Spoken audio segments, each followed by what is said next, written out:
And ladies and gentlemen, welcome back to another episode. This is a Tuesday edition of the Sports Cave. Your co-host, Robbie, my co-host. Oh, it's not working, Zach. The button didn't work. There it goes. My co-host, Zach Rowan. How you doing, buddy? What's up, motherfuckers? We see I hear myself. Daniel nice and early. Why are you hearing yourself? It's an echo? Yeah. Oh, shit. Nope. Hold on. No, that should be okay now. No echo. I heard my first couple of things I said I could hear myself, but I can't hear it anymore. So I think we should be okay. All right, perfect. So I'd like to hear. I was going to say it's a very tricky board. I'm still figuring this thing out as we go. Ladies and gentlemen, how are we doing today? So, Zach, let's get into the real reason why we didn't do the show yesterday. Yeah. We wanted to sabotage, apparently, the Stripe Show. Yeah. Fuck you, Bob. We're taking over Tuesday nights. That's insane. I can't believe I heard that. That is nuts to think that I would do that. That's crazy.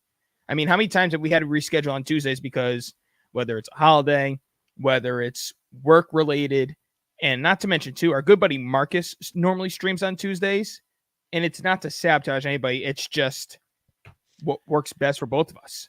Well, unfortunately for our good pal Bob, it was Canada Day here yesterday, which is normally a national holiday, but I was going to tough it out and do the show. And due to some unforeseen circumstances out of my reach that happened at work, I ended up hauling in about a 12-hour day yesterday on the job site. So, and in your defense, you were like, if I get on at 6:30, if I get on at 7, you want to start up and I'll join, but I ultimately made the call to say, let's just reschedule because you're working a 12-hour day of work. You're getting up early in the morning. You're going to be tired. So I ultimately essentially made the call, but Zach was all in to do it. And I just made the call to let Zach relax and let's try to do this tomorrow. I mean, I would have been an absolute zombie on the show yesterday, folks. So I think it was probably a good call. And let's be honest, guys. I think you guys all here deserve some undivided attention today, especially for the insanity that we have seen go down in the NBA and NHL free agency, Robbie. It's absurd. I am trying to fire my fucking Twitch up here on my Xbox, and my Xbox always gives me this trouble where it is saying I'm not connected to the fucking internet. Sun's been up with your Xbox for like the last 5 months now, dude. It's fucking drive me nuts. You know what I'm going to do real quick? I'm going to turn this thing off. I'm going to put my mic down real fast. I'm going to go unplug my wired internet connection. We're going to just go wireless for the show on the Xbox. So, Robbie, you keep these folks entertained for the next 25 seconds. 25 seconds of doing so. Okay. Well, then I guess I'll just do a quick recap. So we got NFL and NBA, or not NFL, excuse me, NHL and NBA free agency. We're going to go over. We're going to try to go over UFC 303 if possible. We don't know if we have time for the NFL or MLB today. So what we're looking to do today is specifically NBA, NHL, and potential recap of UFC 303. And then when we come back next Monday, it'll be back to your regular scheduled program where we break down everything. And Zach, pretty soon we got to start breaking down our top 10 positions in the NFL, top 10 teams, top 10 fantasy football, top 10. Like this is the time. I mean, I think we're like 65 days away or 66 days away now from kickoff, week 1 football, I believe. Which, I mean, is just so exciting to hear, especially now there's no NHL, no NBA. We need some football back, Robbie. We need it back. I mean, well, you're back. Absolutely stuck.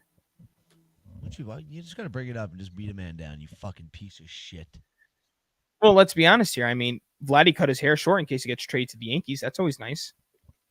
I don't think that was a reason for it at all. And actually, Vladdy's been playing pretty good since he cut his hair. So he's been the one little shining light in this dim season of the Blue Jays, at least the last couple of games. But you know what, Robbie? We're not even going to get into that here. I think we can let's not get into that. To a congratulations, which is in store from the Sports Cave to the Florida Panthers. By the way, happy birthday, Isaiah. Thank you very much for tuning in. Florida Panthers, Robbie, as you're 30 breaking years. Exactly, kind of like you forgot like what we do before we get into these freaking things, you stupid ass.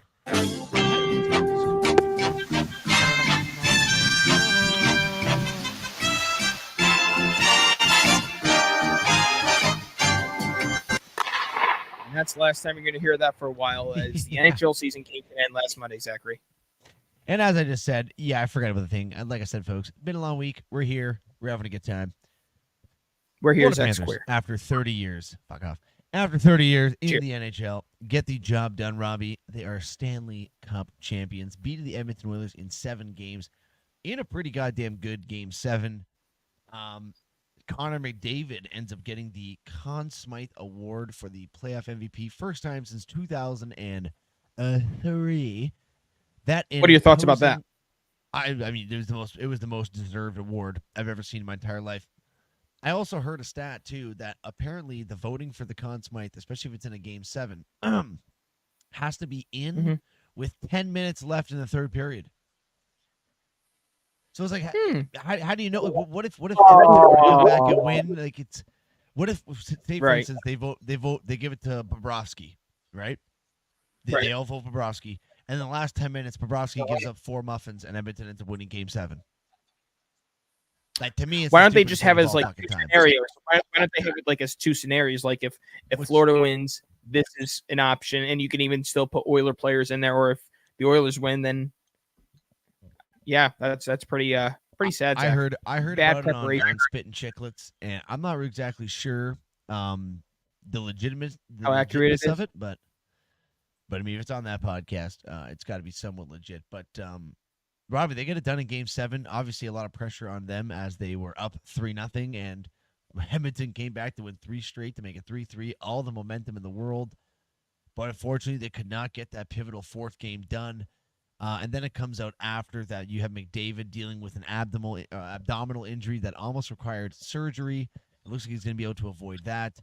You have Draisaitl dealing with multiple injuries, broken ribs. And you can kind of see why Draisaitl was not playing how he normally would be playing. You know what I mean? Right. So, yeah. But obviously, that's there's no excuses there. That's just what hockey is. They toughed it out. They played. I mean, they were 1 win away from a Stanley Cup. Obviously, going to leave a very sour taste in your mouth if you are an Edmonton Oilers fan or an Edmonton Oilers player. But the way I look at it, Frank wasn't in good spirits. Zachary, he was pretty sad. I see that. But you know what? Rest assured, we're going to get into free agency in a little bit here, and Edmonton made some very good signings so far. Just right off the top of my head, Victor Arvidsson was one they brought in. Buddy, do you know I do a podcast, bro? What? Breaking down Game 7, breaking down the period by period, breaking down how the first goal happened. I'm going to get into it, you fucking idiot. I'm just talking about how the people are probably down right now, and now they're making good moves. You know, you do it. No, you take over here because you want to run there. You go right. Bruh. Go your way, sir. Go ahead. And in fairness, too, we don't really have like a set game plan either. Yeah, we really don't. So I messed up there, but I will say this, Zachary. When the first goal was scored, I believe the first goal was scored by Edmonton, correct? Nope, Florida. It was Florida, but then Edmonton came back right away. So just when you have potential like hopes for Edmonton to go, they come right back. And unfortunately, Zach, I did fall asleep halfway through the second period, and I didn't get to watch the rest. But to hear that only a 2-1 game, and I believe every Game 7 that's happened in the Stanley Cup, I believe the over/under of 5.5, which is like the normal line, it's like 5 or 6-0 under 5.5. So a 2-1 game for Florida. And Zach, I ask you this: was it a matter of all that energy finally faded away for Edmonton, or Florida essentially did what the Miami Heat did last year with the Boston Celtics, and then it's just like, you know what, we got to take care of this now? Or is it a combination of both? Maybe a little bit of both, but I just think too is just like I think Florida just had their back against the wall in that game. Edmonton had been battling so hard to come back. It didn't look like they had the greatest amount of legs to start that game. Florida took advantage, and then if we're going to be honest, Robbie, Stuart Skinner for the Edmonton Oilers played absolutely fantastic, and he'd be the first guy to tell you that second goal that Sam Reinhart scored is one he wants to have back 10 times out of 10. I mean, short side coming down, not a very scary looking play to start it off. So for that to turn into a goal, I know that he's probably kicking himself for that. But I also have heard, again, on that same Spit and Chickens podcast, they were talking about players talking or goalies talking about Sam Reinhart's release. And apparently this guy's wrist shot and snapshot release is so fucking weird that goalies have really no idea where his shot's going to go when it goes off his stick. So maybe that little bit of deception is what led to that short side squeaker. Mm-hmm. But in the end of the day, he's he is now the man that can wake up every single morning going, I have the Stanley Cup game-winning goal in Game 7. So pretty goddamn cool. Pretty goddamn cool. Listen, it don't matter how it happens. It doesn't matter how it happens. You think Luis Gonzalez, when he hit that terrible, horrible blooper that barely went into the outfield against Mariano Rivera, they look at that and say, well, it was pure luck? No, they go, Luis Gonzalez had the game-winning hit to give the Diamondbacks the World Series. Yeah, it all looks the exact same on a game sheet, my friend. It all looks the exact same on a game sheet. And then Exactly. I'm going to say Paul Maurice delivered one of the most emotional, like I literally almost cried when he was saying a speech. That's how fantastic it was. And when he ended it, he goes, the only thing I wish for too is that the cup goes to Winnipeg. It's like, yeah, wow. so Winnipeg, which is just shows like this how salt of the earth this guy is. But him talking about how like he just goes, he's like giving a message to his dad. He's like, Dad, he's like, your name's gonna be up there with all your heroes, like Belleville, Howe, so and so, Maurice. I'm like, that is pretty fucking cool. And I mean, so well deserved. The guy's been a fucking head coach for 30 goddamn years in the NHL. And it just so deserved. Good with the media. He's just a good personality. You know, I haven't really heard much about this guy until like the funny little comments he's made. And you're right, Zach. He was fucking hammered at their parade. Good for him. Oh, Good. yeah. Very much deserved. Up into the ocean. They're nuts. Yeah. I mean, first of all, I've seen some clips of this parade, we'll call it. Sure, the end of it looked pretty good, like when they get to the stage and everyone's there, which obviously that's going to be a big crowd.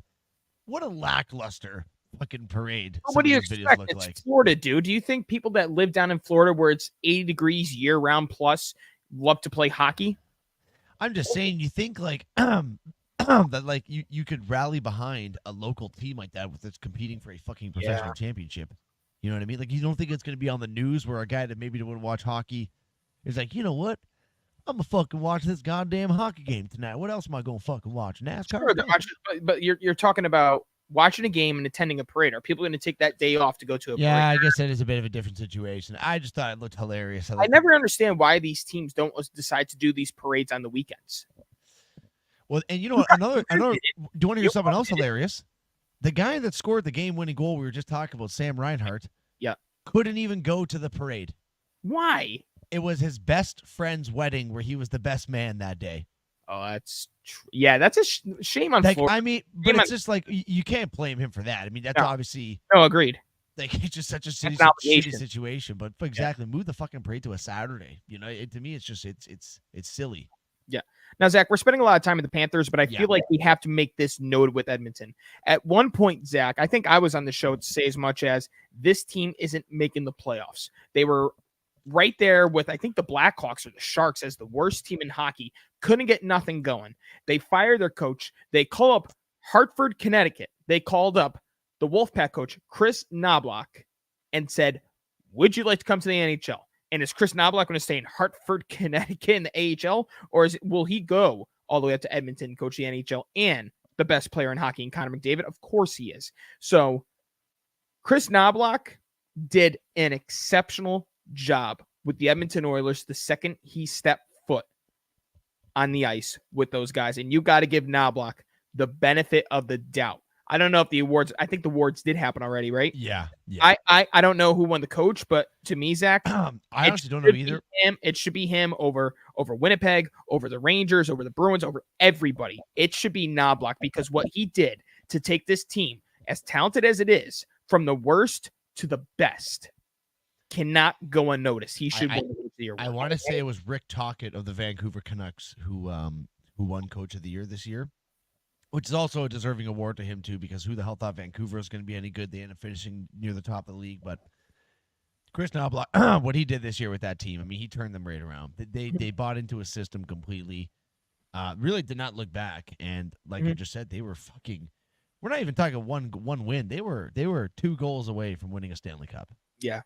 So obviously, when that's got to be just such a kick in the dick for him. But like I joke around with Frank because he loves to take shot at us being Leafs fans, but I became a big supporter for Edmonton, Zachary, after how they bounced back under Chris Knobloch, how they nearly completed the impossible, even though it's been done a couple times, a 3-0 comeback. It's just stories like that, and it Especially should the not take finals. a hit. This shouldn't take a hit against Connor McDavid's legacy at all.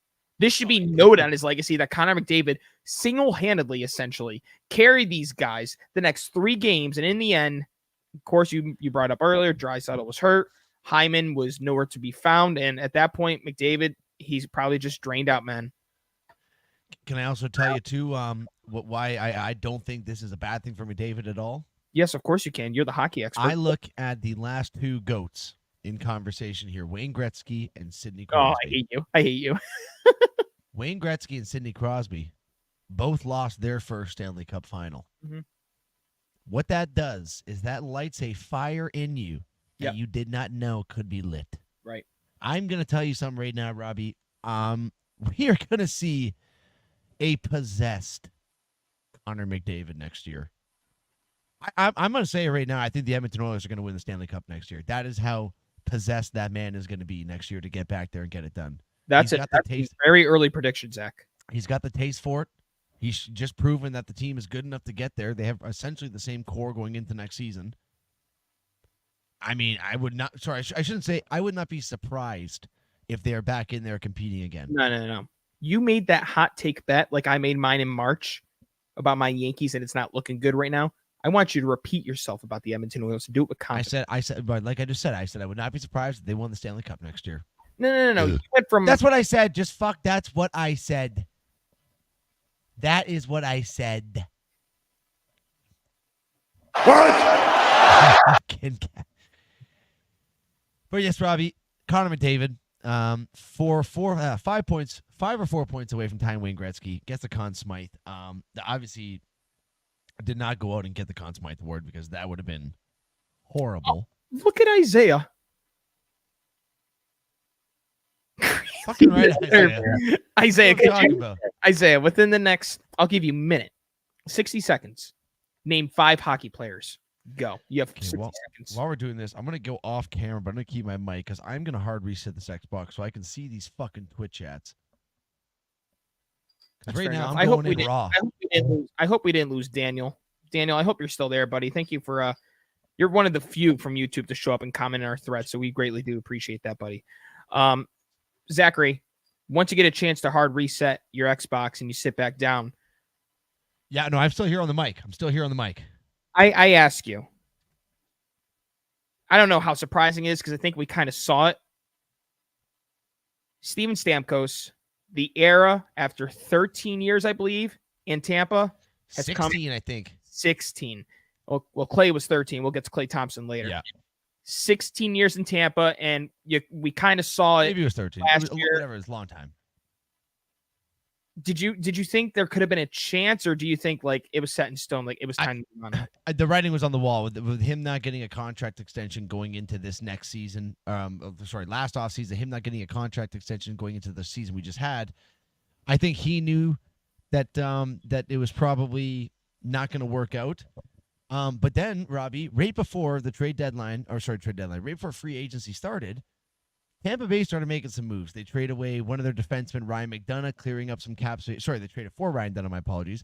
They traded away Mikhail Sergachev, one of their fucking stud young defensemen. Gordie Howe's dead. Isaiah, he put Gordie Howe for like 5 hockey players. Well, he still was a hockey player. But fucking, I forgot what I was saying. I'm sorry, dude. I'm sorry. That's on me. What? This is what you're telling me right now. Shut up, bitch. Yeah, bitch. But they trade away their young stud Mikhail Sergachev to Utah, which we're going to get into Utah in a little bit, Rob, because I really like what Utah's doing, especially on their defense core going into next season. Mm-hmm. So they clear up some space, making some moves like that, and you think, okay, what are they making the space for? They're obviously making some space to sign Steven Stamkos. Mm-hmm. And then they make a trade with the Carolina Hurricanes, 3rd-round pick for the rights of Jake Gensel. And right then and there, everyone, especially myself, I go, uh-oh, Steven Stamkos is not returning to the Tampa Bay Lightning because they are going to be spending their money on a younger, obviously not as good as a sniper and Stamkos in his prime, but if you have to look at the players now, Gensel's probably the guy you want to put the money into other than Stamkos just for the age. Mm-hmm. But he's also your fucking captain the guy that's led your team to 2 Stanley Cups back-to-back. He's your franchise leader in points. He's the best player that's ever worn a uniform for your team, the best player that you guys have ever had play for your fucking organization. And you offer him a 8-year contract at $3 million a year? Knowing very well, too, that he's not going to complete that 8-year contract at age 34, I believe he is now. So you know that the last 2, maybe 3 years of that contract, you're not even going to have to pay him because he's going to retire. So instead of going to be in like a 5-year, $3 million a year contract, that is the most disgusting disgrace, slap in the face to someone who has brought your city and your state nothing but happiness for the last 16 fucking years. That is disgusting that that's the contract offer he gets. And all the power to him for saying, go fuck yourself. I'm not signing back with you pieces of shit. That their fucking general manager, the guy that does the contracts, a fucking dirty French guy. I know Brisbois is this guy's name is. He's a fucking loser. So he ends up. Why'd you have to throw his nationality out there like that? Because I just, you know what? He's just a dirty French guy. Okay, Brisbois. So fuck you, Brisbois. And Robbie, Steven Stamkos is now Nashville the news Predators. Nashville Predators. The greatest fans in the world. That is damn one it. of our greatest fans. That God is damn it. Guzio. Marcus, if you're Mark, joining love us, you, buddy. you're extremely busy. Congratulations, Mark, on your new location. Yeah, Mark. Hell yeah, Mark. I'm going to have to come check that puppy out, brother. We're happy for you, bro. And I'm proud of you, man. Thank you. But, yeah, well, let's get right love into this here, buddy. Robbie. Love you too. Love you too, pal.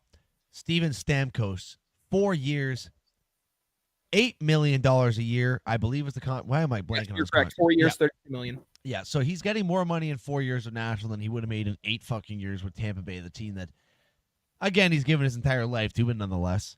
But let's give credit here too, Zach. It's not like he took money from like a bottom feeding team. Nashville, they have arguably one of the best defenses and goalies in the game. Would you say? Roman Yossi and UC Saros, just a 1-2 punch for them is unbelievable. And it was only, we'll say within the last 10 years, I can't tell you the exact time, but they have experience to getting to the dance, to the Stanley Cup. And who better to bring in than a 2-time champion that went to back Stanley Cups, and definitely feels like he has something still to prove. I mean, 36 is old, Zach, but sometimes it's like 36 could be like the 1 or 2 years left of your prime. Like what can you give to this Nashville Predators? The guy last year was a point per game player. Right. I mean, he still has so much game left. Right. And now you're going to put him on a team with Stanley Cup pedigree. Like this Nashville team with Ryan O'Reilly, Steven Stamkos, Philippe Forsberg, Roman Yossi, some of their young guys they have too. This is going to be a fucking lethal Nashville Predators team next year, Robbie. And while I'm talking about them here, let me just pull this up. Where is Nashville? Where is Predators? Predators. Also, Robbie, not only are they bringing in Steven Stamkos in that contract, they bring in a guy that just won a Stanley Cup with the Las Vegas Golden Knights 2 years ago, Jonathan Marchessault, who, again, point per game player, Robbie. And what did they sign him to? 5-year, $27.5 million, just over $5 million a year for a point per game guy. I mean, that's a ridiculous contract for him to get. And then when you think they're done, no, they go and sign ex-Carolina Hurricanes defenseman Brady Shea on a 7-year, $49 million contract, adding to that defense core that's already stacked up. Nashville's going for it. Holy fuck, we're going to be looking at a very good Nashville Predators team next year. And I think if that team is able to win a Stanley Cup, Robbie, can you imagine how sick Broadway would be? You're going to have to give him that hook too. Yeah, spit on that thing. You get me? I wonder if that's on Blurp already. I should have downloaded that onto I wasn't even thinking hook too. Let's see. So we got the Steven Stamp. I mean, I guess we can move on from the Predators because we do have Give me something that to talk hook about here. to but- it and spit on that deal. Oh, that's not. Oh, hard. that is not it at all. This one I think is. Oh, you gotta give him that hook too and spit on that thing. Now, Zach, the rumors with her was that she was a school teacher and she got fired for a blah. She's like, was never no school teacher. Yeah, none of that was true. Like, I never believe that stuff when it first comes out because you got to hear from them first. Oh, another thing too, before we get off on this topic here, Robbie, Tampa Bay Lightning just a couple of years ago, traded away pretty much their entire future of draft picks for a player named Tanner Jeannot, who was really not a very big name, and it was a very questionable trade. Right. Well, they ended up trading him to the LA Kings for a 4th-round pick and a 2nd-round pick. So really good management there.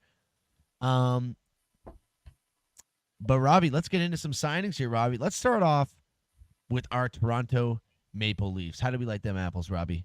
I did agree. And the second they brought up this first player I think you're going to bring up here, I asked you, and from what you told me, I love it. Well, the first 2 guys I'll talk about are 2 guys that we already had on the team. Re-signing Max Domi, 4-year, $50 million contract. Great deal for Max Domi. I am not mad at that contract at all. I'd love to have this guy for us the next 4 years. He's a little fucking rat. And that's exactly what the Toronto Maple Leafs need, is a little rat to battle you out in the corner. I look at Max Domi like a Wish.com Brad Marchand. And I mean that in like the nicest way possible. Yeah. Also bringing back defenseman Timothy Liljegren. Whatever. That wasn't really too big. But, Robbie, in good news for the Leafs, goodbye, Ilya Samsonov. That is official. Goodbye, TJ Brody. Yes, Brody, dude. Can't read to when it's time to get back to defense. Oh my god, I was hard as a rock when I saw that he signed somewhere else. And who did they bring in to replace TJ Brody? Well, they brought in none other than big body defenseman Chris Tanev, Dallas Stars trade acquisition last year. Played for the Calgary Flames before that. Robbie, I mean, we're getting this guy is he's just a big stay-at-home lug. You're not going to get a point guy from this guy, but that's not what we need back there, Robbie. Great. That is not what we need. That's what Morgan Riley's for. That's what Morgan Riley's for. Morgan Riley's still pretty solid defenseman too. Yeah, so we signed Chris Tanev to a 6-year, $27 million contract. 6 years is a little bit aggressively long for the age he's at, but you know what, Robbie? I don't really give a fuck. Because as I was just talking to Steve Stamkos, he probably won't even finish off that 6-year contract. So the last couple of years of that might not even ever have to get paid out. Now, the first round pick, I believe, was a defenseman as well, wasn't it? Pardon me? The Leafs' first round pick was a defenseman as well, wasn't it? Leafs? Actually, I'm not even too sure, to be honest with you. I'll get that for you. But Robbie, keeping with a busy day too, signing also for the defense corps just to bolster it up. Stanley Cup champion Oliver Ekman-Larsson from the Florida Panthers, the guy that overtook Brandon Montour last year as the #1 defenseman on the power play for the Florida Panthers, stepped up huge for them in the Stanley Cup Finals and in the playoffs. Very happy to have him with the Leafs. And then just to add some insult to injury, Robbie, Dallas Star defenseman Yanni Hakanpää. Don't know too much about this guy, Robbie, but what I do know is he is 6'7" and I believe 260 pounds. So Brad Treliving, this new GM, is going big. He's going bold, and I'm loving every second of it because if you've seen the last fucking 10 Stanley Cup champions, maybe minus the Colorado Avalanche, all their D-cores are ran by big fucking mean bastards. So exactly what the Leafs needed to do. And then to boot, they extend Joseph Woll for a 3-year, $10.98 million contract, and they solidify their backup position, which could be a guy to compete for the starting position this year. Also, ex-Stanley Cup winning champion, Stanley Cup champion goaltender, backup for the Florida Panthers last year, Anthony Stolarz. So very, very busy free agency to start off for the Maple Leafs. Robbie, do you know any of those names there, Robert? Of course I don't. Okay, well, you'll know them by the end of next year, brother. Oh, and Robbie, this one because I play Chell. This one will make you happy. Mm-hmm. We also just decided to bring back Matt Murray for a year. So why? Like veteran presence? I have no idea. Maybe just to keep him in a third, just to be safe. I'm not too sure. But that is what the Toronto Maple Leafs have pulled off. I'd rather have another year of Matt Murray than Ilya Samsonov. Not at all. I probably would agree with you, to be honest with you. I think I'm done with Ilya Samsonov. I never want to see that guy again. First round pick this year, they traded back from 23 to 31, was Ben Danford. Ben Danford, yes. From Canada. Don't know much about this guy, but we will be finding out about him. I think he's a big boy, actually, from what I remember them talking about him. 6'2", 191 pounds. Okay, not that big. Played in the OHL amateur team, Oshawa. Robbie, there is actually, before I move on from the Toronto Maple Leafs, Robbie, what are your expectations after kind of hear what I'm talking about? I mean, you hear about the big boys are bringing. I don't want to make any expectations because I'm not a hockey purist like you are. But what I can tell you is I have more confidence going to this season than I did last season, and it's strictly because of the head coaching change. Sheldon Keefe going is, I think, significant because you probably agree with me. This is hockey. This isn't baseball. This isn't basketball where you coddle your players. You got to get them amped up. Going to Game 7, it's go out there and have fun with it. No, dude. Not go out there. Go out there and let's win this game. Let's dominate the Bruins. Let's embarrass them in Boston. Fuck, exactly. Let's have fun. No, dude. This is hockey. Do you think at halftime in the Super Bowl, you have head coaches, guys, we're only down by a couple scores, but let's go out there and have fun with it? No. And that's why I have a little more expectations going in to this season. And like I told you, you were absolutely right when it was time to move on, but I told you, you look at what the front office thinks. Wow, we got past the first round for the first time in 27 years. We got to give this guy another year. And they did. And look what happened. Another first round exit. Yeah. And see you later. And I mean, I think I can't remember which guy on Boston was one that said it, but they said they were surprised to see them stick with Samsonov for so long in that series because of how much better Wall was than him. Yes. So yes, we'll be seeing a lot more of our buddy Joseph Wall. Robbie, I heard you mention the Boston Bruins, and I know we're Leaf guys, but we would be remiss if we did not bring up the two big signings that they had that honestly is a little bit concerning for a Leaf fan because they are going to be better next year. They're going to be better. Starting off, actually, what they did, Linus Ullmark, no longer a member of the Boston Bruins, traded to the Ottawa Senators for 25th overall in the NHL draft that just passed on Friday, as well as Jonas Korpisalo, statistically the worst goalie in the league last year. So obviously goaltending, Swayman was their guy this year. He's going to be their guy going forward, so that shouldn't be too much of a concern. They've been looking for some depth scoring here, Robbie, and as someone to pair up with them on the first line, and they have now fucking found him. Well, maybe he won't be on the first line, but he'll be top six for him for sure. Elias Lindholm, 7 years, $54.25 million. I mean, this guy is a great player, great depth scorer, great addition. And then they get even bigger and scarier on the D side, getting Nikita Zadorov, 6 year, $30 million contract. Nikita Zadorov, Robbie, just dropped shoulders through people's chests. So that's a guy that I was really hoping the Leafs were going to go for, but unfortunately just did not work out to be that way. But Boston is getting they're getting a couple fucking pretty good guys. Zach, I think I learned my lesson after last year. I'm never downing Boston going into the season ever again. I don't care if they move on from Pasternak, if they move on from Brad Marchand, if they move on from Swayman, right? Yeah, Swayman. Yep. I don't care. I will always count the Boston Bruins into the playoffs every single year. I think I kind of learned my lesson last year. Yeah, they got they got the surprises there. Yep. But two big moves for them, Robbie. Another team, Robbie, that I have liked the moves they've made here. Seattle Kraken. Kind of like desperate, wouldn't you say? I mean, I know it was their second full season. It was their second full season last year. Right? Yeah. And they did miss out on the playoffs, but they did miss out on the playoffs. Making the playoffs the first year, missing out on the sophomore season has to be a bit of a stinger. So what do? They go and sign probably one of the most highly coveted free agent defensemen on the market, Brandon Montour from the Florida Panthers, to a 7 year, $49.98 million contract, just under that elusive 50 mark.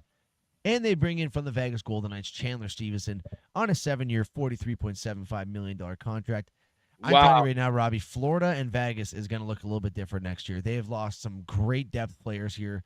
Montour, you could say was their best defense. Well, I guess that'd probably be Ekblad, but Montour the last couple of years has been one of their top guys, if not their top guy. I mean, it's arguable for on the back end. And I mean, we're just going to see two very different teams next year. Thank God they've both won Stanley Cups very recently, so they can take a few years off here. As I mentioned before, Jake Gensel, 7 years, $63 million to the Tampa Bay Lightning at an annual average of $9 million a year, just roughly. Actually, no, $9 million on the dot. So obviously, right there, that's like a big fuck you to Steven Stamkos. Hey, look who's here, Rudy. Rudy, how are you, bro? I need to fucking get this goddamn Twitch thing open. I got you, brother. Guys, this thing, my Xbox, it says, you know what it says to me? I have a high packet loss. Your packet loss is 100%. This is high. Oh, that's not good. What is that? I don't know what it necessarily is, but I know when you have a lower packet, like the smoother your connection is essentially. Well, I'll have to look into this. I'm a little worried for the upcoming weeks because we're we're changing internet providers here, and I don't know. I don't know what's going on, and your boy could be without internet for. You would have to hold on the fort or you're in control of the fort, and I talk to you from my phone. Yeah. Uh-oh. We'll see. High packet loss Xbox. We're just going to fire this up on the Google quick. Oh, here we go. If your Xbox getting 100% packet loss error, there are a few fixes you can try. This issue caused your Xbox One or Series effectively offline. Okay, that's exactly what's happening.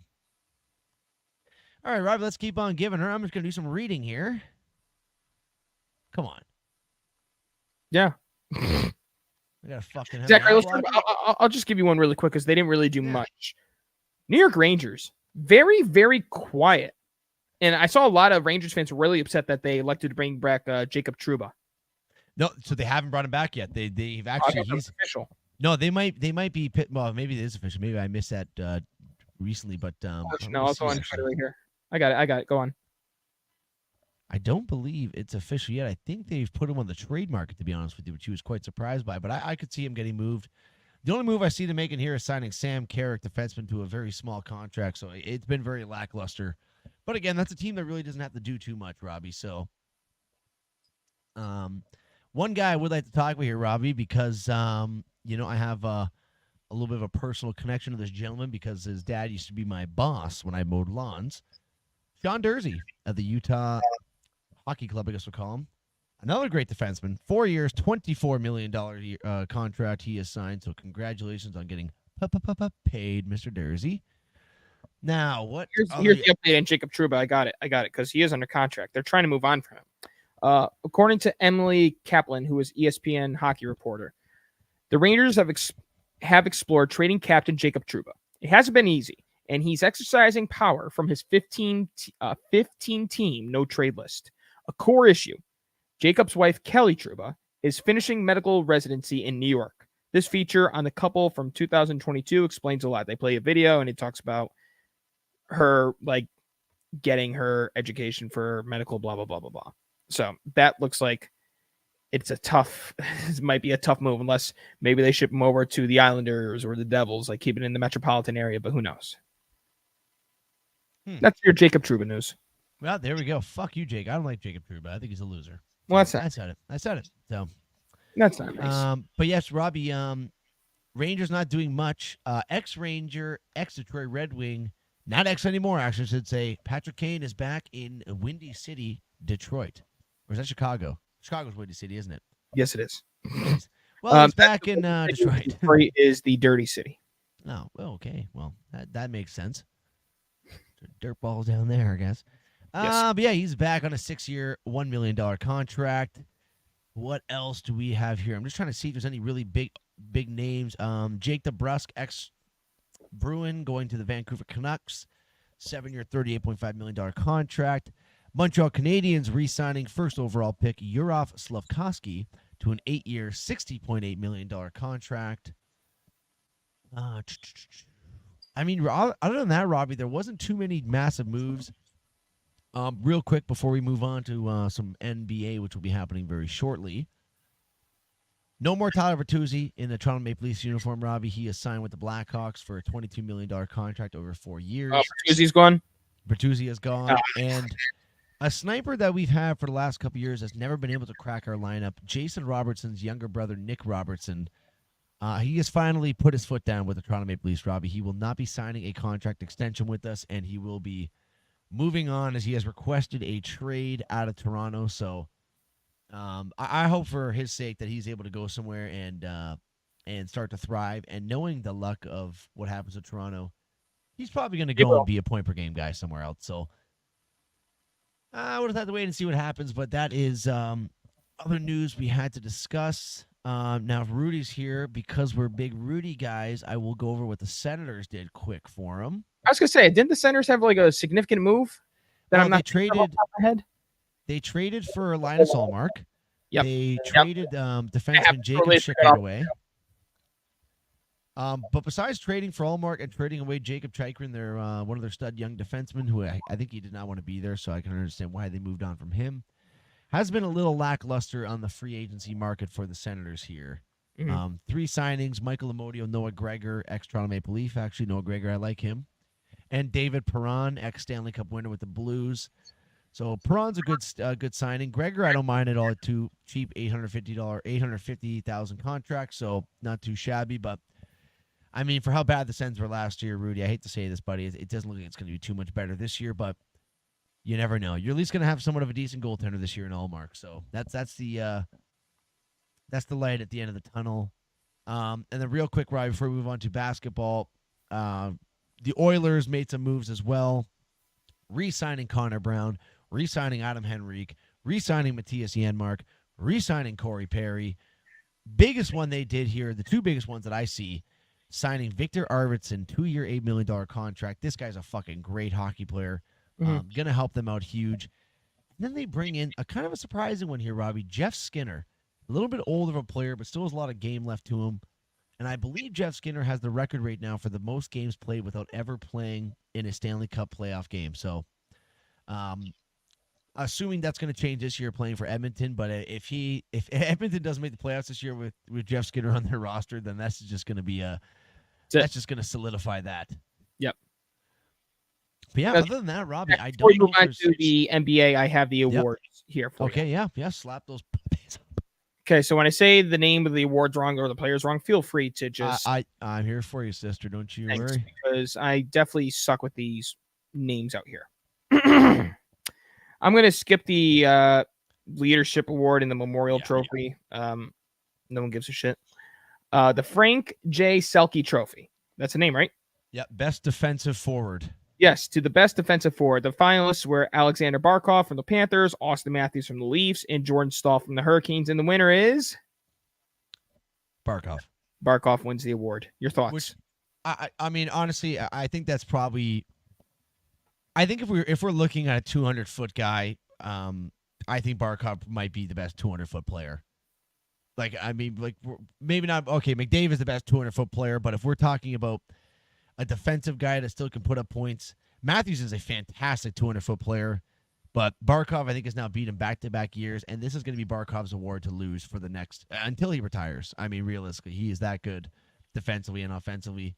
It would have been fucking awesome if Matthews wins the best defensive forward and gets 69 fucking goals. Like, I mean, that just would have been ridiculous. So, darn shame he didn't win it, but I can understand why it was Barkov. So, I'm not upset about that pick.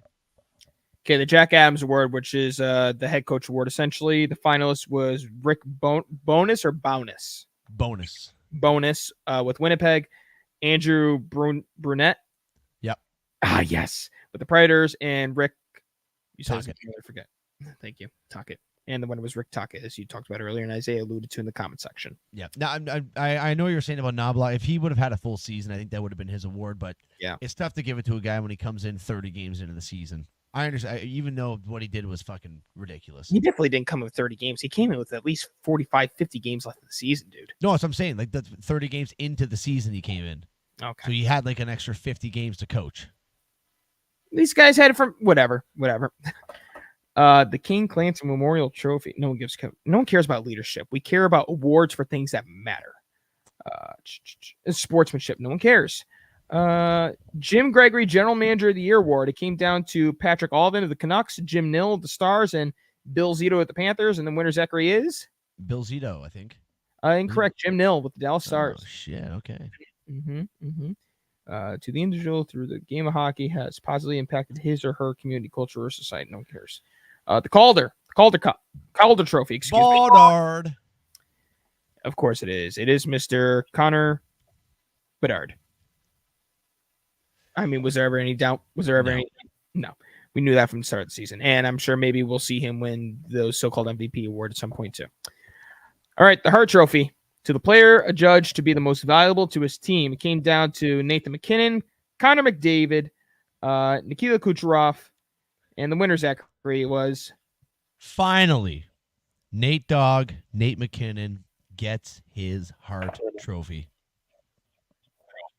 Indeed, he did. Although I am upset Austin Matthews wasn't a finalist because 69 goals is impressive as fuck. Well, I think he was a finalist for the Ted Lindsay, which is the... So basically, the Hart Trophy... What the Hart Trophy is, Robbie, that is the that one's One of them is written. One of them is voted on by, I'm pretty sure, the executives and the writers, and then one of The them is Heart, voted I'll on by tell you the right now. players. The Heart is voted by the PHWA, and Yeah, so the hockey writers. is the NHLPA. Yeah, so in my opinion, I mean, I think everyone looks the Hart Trophy as the better one. In my opinion, the Ted Lindsay is the better one. I think you want to be voted MVP by the guys you're playing on the ice with. So, but I want to say he won both, Robbie. I do believe McKinnon ended up winning both. You want to say it, and you are correct. He did win both the Ted Lindsay and the Hart Memorial. And the James Norris Memorial Trophy, the finals was Quinn Hughes from the Canucks, Roman Josi, right? Josi. What the hell? That's a weird way. I'm not saying that name again. Nashville Predators and Cal Makar from the Avs, and Quinn Hughes takes that trophy. And the Vezina, Sergio Bobrovsky, Thatcher Demko, and Connor Hellebuck. Hellebuck won. Whatever. I was close. Yeah. I feel like you're kind of insulting. I was saying. I was saying it's kind of insulting that McDavid and Kucherov both become the third and fourth and fifth players in NHL history to get over 100 assists in the season. Kucherov being the third player in NHL history to get over 40 goals with over 100 assists. And not one of them went either the Ted Lindsay or the Hart. I can understand giving McKinnon one of them, but I think at least McDavid should have won one or the other. Maybe Kucherov, but hey, I'm happy to see Nate Dogg win it. I think he's deserved one before. He got absolutely shafted the year when Taylor Hall beat him for it. So congratulations, Nate Dogg. Now add that one to the trophy case, brother. Indeed he will, Zachary. Indeed he will. And with that, Zachary, the conclusion comes from the 2023-2024 NHL season, which for one last time, Zachary, you want it one last time? Yeah, give it to me. I'm gonna try. It just has to load up first, and here it is.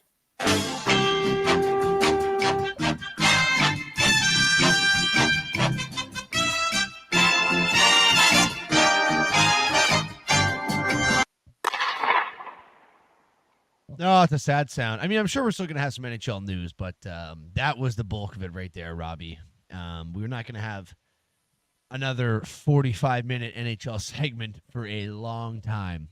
Yeah, maybe all the way till next year when it's free agency again. And when one 45-minute segment ends, Robbie, another 45-minute segment begins. You're right, and it kicks off with the NBA. Yes, ma'am.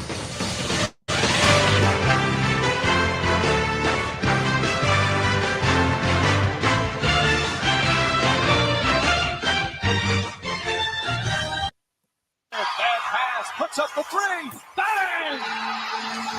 Giannis Antetokounmpo.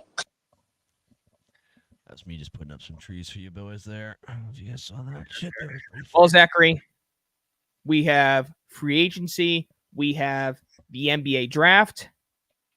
And I believe we went over J.J. Redick and Kenny Atkinson getting hired as the head coaches for their respective teams. Yes, we definitely did. Yes, we did, yeah. We definitely did. But we did not go over the NBA draft because that occurred last Wednesday and last Thursday, Zachary. So as I load it up here, so I can give you the official draft. The official draft. Very French. Yeah, France is starting Very French. Getting a little weird in a way. I want to say there was 3 guys from France in the first 10 picks. Yes, you would be correct. Is it 1, 2, and 10? 1, 2, and 6. Oh, shit. 1, 2, and 6. And here we go, ladies and gentlemen, the 2024 NBA draft. With the first pick in the 2024 NBA draft, the Atlanta Hawks selected Zahir Richard from France, which I saw. I guess he's a very good defender, could defend 1 through 5, but I can't tell you the last time I saw an NBA player drafted the first overall pick that averaged just over 10 points per game in the respective league. Yeah. I from what I was even hearing about this guy is no superstar. I mean, you're going to be getting basically a bona fide role player out of this first overall pick. But I think we can probably agree, Robbie, this was a pretty weak NBA draft. It definitely was, but I definitely want to go over our boys, the UConn Huskies. But I want to also go through the top 10 here really quick. And the Washington Wizards, with their pick, selected the guy that a lot of people thought was going to go number 1, who was listed as 7 foot, but is arguably bigger with his wingspan, Alexander Sarr from from France. And then we get our first college basketball pick. The number 3 pick, the Houston Rockets, which did belong to the Brooklyn Nets, which they kept as a part of the James Harden trade. From the University of Kentucky, Reed Shepherd goes to the Houston Rockets, who is a bona fide shooter. Yeah, that guy puts up threes. But I think the Rockets really missed out on an opportunity to try to grab a playmaking player because they have enough scoring as it is with Sengun, with Jalen Green, Van Vliet. When he turns it on, he can score. I think they really missed out on an opportunity to go the right way. But Zachary, I love this pick, and it's not a biasy. I just think this guy fits in perfect in this system. With the 4th pick in the 2024 NBA draft, the San Antonio Spurs select Stephon Castle from the University of Connecticut. Zach, Castle definitely has some work to improve on, and honestly, the only thing he needs to improve on is his shooting. And when you have Victor Wembanyama, and now they brought in Chris Paul, which we'll get into later on, he's learning under one of the best players of all time in Chris Paul, and he never will be the first option when they have Victor Wembanyama, man. That's beautiful. That's beautiful. Good to know. This is a message for you guys. I'm on the chat now. Number 5, Ron. I do love me some black girls, baby. Ron Highland gets selected to the Detroit Pistons. This is the next Frenchie. How the fuck do you say this name? Tijani Salou. No, I'm not even attempting. Number 7. Essentially. No, you did not, Steve. We will get into that. Steven, how are you? The number 7 pick, the Portland Trailblazers select Donovan Clingan from the University of Connecticut. And Zach, I hate this pick. I hate this pick so much. Oh no. Donovan Clingan, Memphis was doing everything they could to get to the 6th spot, and the Hornets wouldn't do it because they wanted Donovan Clingan, and he goes to 7 to Portland. Rob Dillingham was selected by the Spurs and then gets traded to Minnesota, who is a pretty good scorer. So, I mean, that's more scoring for Minnesota, so they probably need. Zach Edey, who at one point was late 1st rounder, maybe 2nd rounder, is going to go to the Memphis Grizzlies, Zachary. Top 10 pick. Who saw that coming? No one. It just shows how bad this draft really is, not even trying to disrespect him. And Cody Williams goes to the Utah Jazz from the University of Colorado. And when I scroll down here to the Toronto Raptors, Jacoby Walter from the University of Baylor, Zachary. Anything? I'm not too sure about who this guy is, but let's hope he turns out. There is one gentleman that I would like to discuss, Robbie. And I have him right here for you, buddy. I believe this is the guy. Is it that? Is it the homosexual?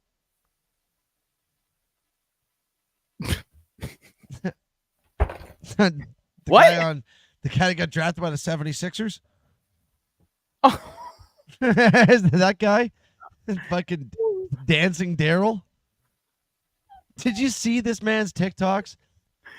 Is it Jared McCain, or am I wrong? Yeah, that fucking loser. Can we talk about this homosexual? Oh, man. Oh, my God, Zach.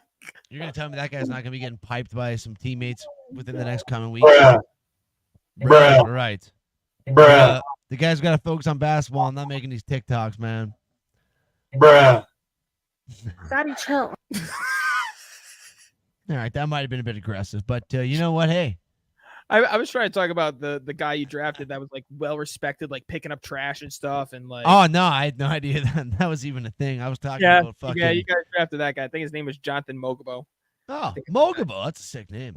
That is a sick name. Okay, or it was Jamal Sheard. Jamal Sheard. So you got Jamal Sheard or Jamal Sheard. Mogabo. Yeah, no. That's who you got. Okay, and the most important pick. Oh, wait. We have 2 more to go over. Our UConn Huskies. Tristan Newton gets selected to the Indiana Pacers. Big fan of that move. I mean, if he's coming off the bench to relieve Tyrese Halliburton, I mean, this guy was putting up triple doubles in the college national on their way to the national championship game. Definitely doesn't fall under pressure. And Cam Spencer, who was an absolute dog, was originally drafted by the Detroit Pistons. It got traded over to the Memphis Grizzlies.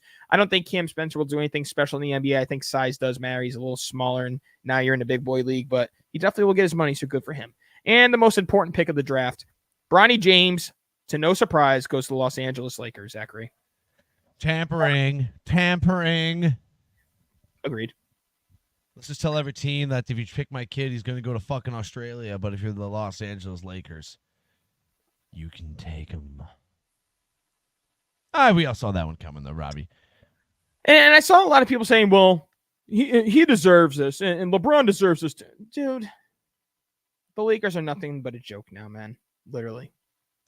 I mean, I think that draft pick was a sole reason why. We'll get into it later about Klay Thompson not going there. But, Zach, I think it is time to go into all these trades and just go into these signings. So, Zachary, I'll let you dictate where we go first. Well, Robbie, I got them open up right here. And you know what? Because you just mentioned Klay Thompson, I know that's probably not the biggest one, but it is definitely big news. So why don't we just start with that one right there, Robbie? Our pal Klay Thompson, one of two members He's not my pal. He's not my pal. Whatever. One of two members of the Splash Brothers, and one of the greatest shooters that we've seen in the last decade, 20. Just in his prime was unstoppable from three. Mm-hmm. He is moving on from the Golden State Warriors, Robbie. 3-year, $50 million deal and a multi-team sign-and trade for 2 first-round picks. The Hornets also acquiring Josh Green in this 3-team trade. I should also mention what team he's going to, and that is the Dallas Mavericks, Robbie. Klay Thompson, newest member of the Dallas Mavericks to join Luka Doncic and Kyrie Irving. Maybe give them a bit of a boost on some outside shooting. We don't really know what version of Klay Thompson we're going to see. If it's the version we've seen over the last year or so, eesh. But let's just hope to God maybe he has a bit of a bounce-back performance. And I want to know what your thoughts are on this one here, Robert. I think Klay Thompson chose the right team to go to.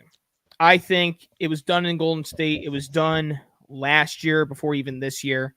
Klay doesn't have the movement that he once had with the torn ACLs and the torn Achilles, and that's what's required in that offense for Golden State. And he just doesn't have that movement that he once did, where now, he could set himself up. Luka and Kyrie can go to work, and he will have the Ray Allen role of the Boston Celtics when they have Paul Pierce and Kevin Garnett, although, of course, way different players between Kyrie and Luka. But that's what I'm trying to get to, is like he'll have his Ray Allen role where he's a spot-up shooter.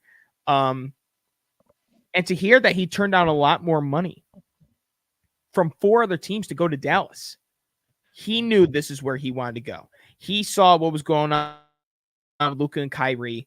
I told you, the trade deadline that the Mavericks had was fantastic, and they have a fantastic roster. And when you look at that roster, although they did lose out on Derek Jones Jr. and Tim Hardaway Jr., well, Tim Hardaway Jr. was nothing but a bum. The projected lineup, essentially, I think, going next season will be Luka, Klay, Kyrie, PJ Washington, and Derek Lively or Daniel Gafford. I think they are set up for another potential run. And if Kyrie or Luka don't have it going on, then you can have this guy, Klay Thompson, who at one point in his career scored like 42 points on like 7 dribbles. Yeah. I think didn't he have one game? It was a 60-point game on 4 dribbles? Nah, I think it was the 40. 40? Maybe. I don't know. Yeah. I don't know. Whatever it is. He's just like, we know what Klay could do. He's incredible, man. Just ridiculous. So Klay Thompson joining the Dallas Mavericks. Steve, I hope you're here. Steve, write in the chat if you are here, please. Steve. Oh, no. Steven, write in the chat if you're here, buddy, because we're going to discuss something that's going to probably upset you. You think that's going to make him want to tune in if you're antagonizing him like that? Well, here or not, it has to be discussed, Robbie. Golden child of the Los Angeles Clippers. This one's going to sting, Steve. Paul George will not be a Los Angeles Clipper next year, Robbie. Oh, no. He is joining the worst franchise in the NBA, the Philadelphia 76ers on a No. Yes. On a 4-year, $212 million deal. I mean, Robbie, did we see this one coming to the 76ers? No. I am disgusted by this move for 2 reasons. One, you know how much I hate Joel Embiid, which means I hate the 76ers. Number 2, he chose the wrong team. Let me tell you something about Paul George. Paul George is one of the best players in basketball. Paul George, as a second option, with OKC, as a second option with the Clippers, was nearly an MVP finalist because that's how well he performed. We got one season of Paul George as a third option with the Clippers. And Paul George was not what we know he can be. And I'm sorry. You cannot take that ball out of Tyrese Maxey's hand. Tyrese Maxey has to be the clear-cut number 2 behind Joel Embiid. Tyrese Maxey is an absolute animal. He's younger. He can arguably shoot better. Paul George is going back into his role as a third option. Now, had he went to Golden State and he's a second option to Steph Curry, I would sit here and tell you today, I would sit here and tell you today that there's a good chance the Golden State Warriors will make it to the NBA Finals next season because that's how good Paul George is. Yep. But when you're a third option and you don't touch the ball nearly as much as you are used to. And we've seen this before too, Robbie. We've seen this before too with the 76ers team. Where they bring in, like when they brought in James Harden. You bring in guys like this that need the ball in their hand, that need to produce. They don't get the ball near as much, and their game gets derailed. And speaking of Tyrese Maxey, Robbie, he's also not going anywhere because he just signed a 5-year, $204 million deal. Yep, my hot take of Joel Embiid leaving the 76ers is now out the window. You think he's staying for sure now? Oh, he's definitely staying for sure, dude. They just got Paul George. Yeah, they're going to have a pretty deep team next year. But Paul George! And now I hate Paul George. I was Paul George's number 1 fan, definitely bigger fan than Steve. No longer. Paul George, 76er, man. Oh, my goodness gracious. I'm disgusted, Zach. I was disgusted when I thought it was time to move on from the Clippers the second the Clippers brought James Harden back on a 2-year deal because it was not meshing. And for them to not give Paul George max dollars so they can make sure they can bring back James Harden is disgusting. It's not Paul George's fault what happened with the Clippers. It's not even close to Paul George's fault. It's Kawhi Leonard's. And as far as I'm concerned, the Clippers will never be successful with Kawhi Leonard. Sorry. Don't you talk shit about my boy Kawhi. I reckon I will because he is the problem. He can't play when it matters most, and he doesn't show up to work unless he wants to show up to work. And it's not fair. Paul George literally tried doing everything on his own until the playoffs came, and either Paul George got hurt or Kawhi wasn't playing. It's all Kawhi's fault. Well, I love Kawhi Leonard. And I'm sure he will be doing a lot of this. Robbie. Beer. 2 beers. 3 beers. And I stopped it there. Robbie, we just discussed a little bit of the Golden State Warriors. We mentioned them. They have moved on from veteran guard Chris Paul. About a little bit after some rumors came out saying that there was a trade in place possibly for the Warriors to send Chris Paul and Andrew Wiggins over to the Bulls for Zach LaVine. I guess they ended up turning that trade down, and then they ended up waiving Chris Paul. So it ended up being a Zach LaVine for Andrew Wiggins trade 1-for-1, which, let's be honest here, Robbie, it's a pretty goddamn good trade for the Warriors. But Chris Paul wastes no time here, Robbie. He is going to be going to the San Antonio Spurs for a 1-year, $11 million deal. I hated the trade last year when they traded him to Golden State. It made no sense, and it just goes to show that when Bob Myers left, it's not going well in Golden State. Bob Myers was a successor to Jerry West, RIP. He's now working for ESPN. And to bring in Chris Paul was not the move. It was not the move because let's say like you need your best players on the court. Chris Paul, Steph Curry, Klay Thompson, Draymond Green, and Andrew Wiggins.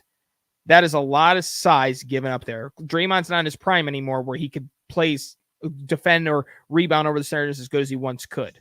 Chris Paul is old.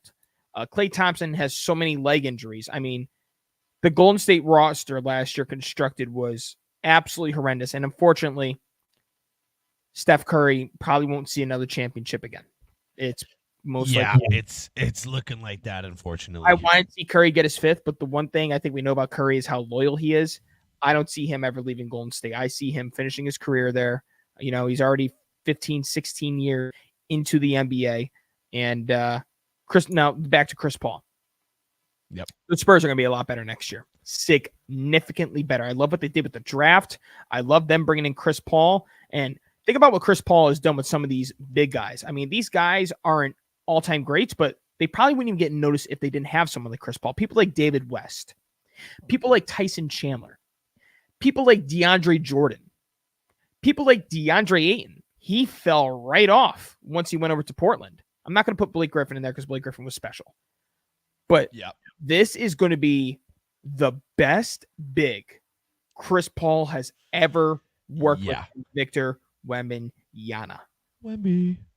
It's going to be the Spurs will be back on national television. The Spurs will make noise next year. I mean, they definitely, I think, will be in the play-in tournament. I just wonder if they can contend in the West next season because it all depends on Chris Paul's health. Very true, and it all depends on what the West is looking like next year too, Robbie, because the West was fucking just unbelievable this year. But Robbie, I guess what else do we have here? Well, why don't we bring up some of the bigger contracts that have been signed? We'll save the big pop-off for a little bit here. But starting off, Detroit Pistons spending some cash, bringing in Cade Cunningham back, 5-year, $226 million max contract, first after his rookie contract, I believe, Robbie. Yeah. It's a lot of fucking cash, Robbie. That's a lot of cash.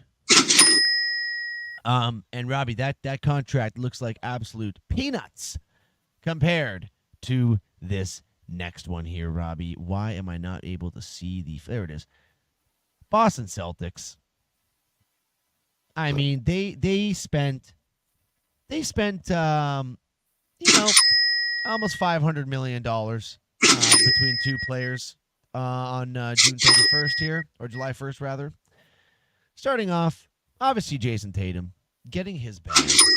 I mean, we are talking about a 5-year, $314 million contract to play basketball for Jason Tatum. I mean, Chubb motherfucking Ching is correct. It makes so much sense why he's getting $314 million. Do you know why?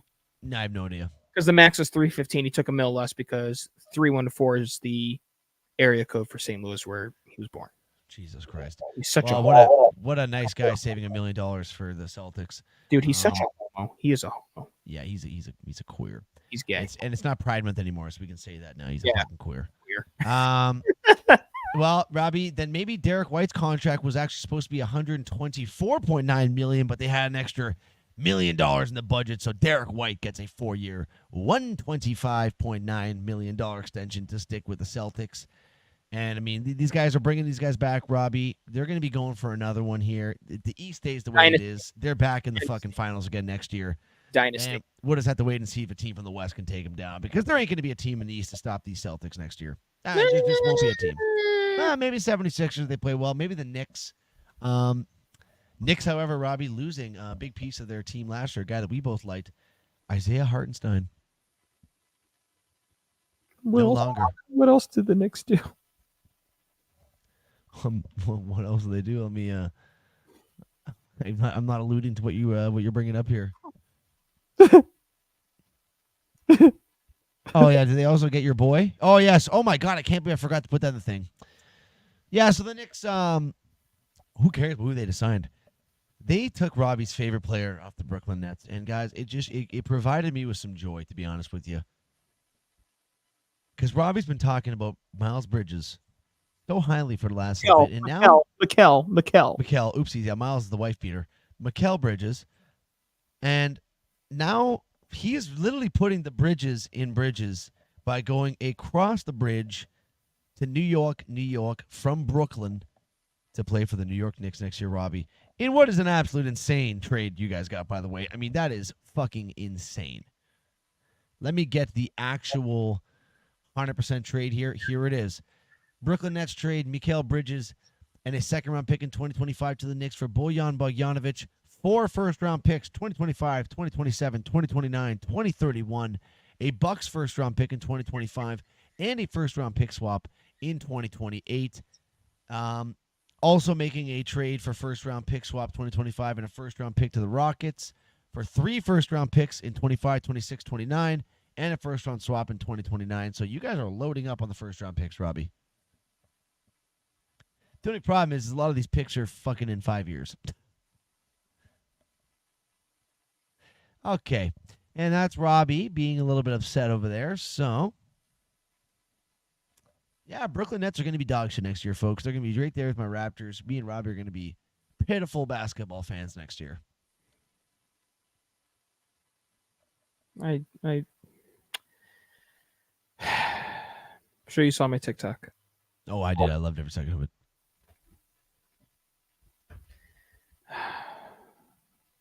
The problem I have. Yes, we got 5 or 6 draft picks. Those picks mean absolutely nothing when the team that you traded it to will be winning for the next 5 to 6 to 7 seasons. It does not matter. It does no justice. I wouldn't be so upset if they had traded him to the Grizzlies when they offered that like same package. If they traded him to the Rockets, I wouldn't be so upset. You trade him across the bridge. You traded him to the Knicks. You trade him to the one team that we can't stand with the worst fan base, arguably, in all of sports. That's where you trade him to. And that's where my frustration grows. Yep. Yep.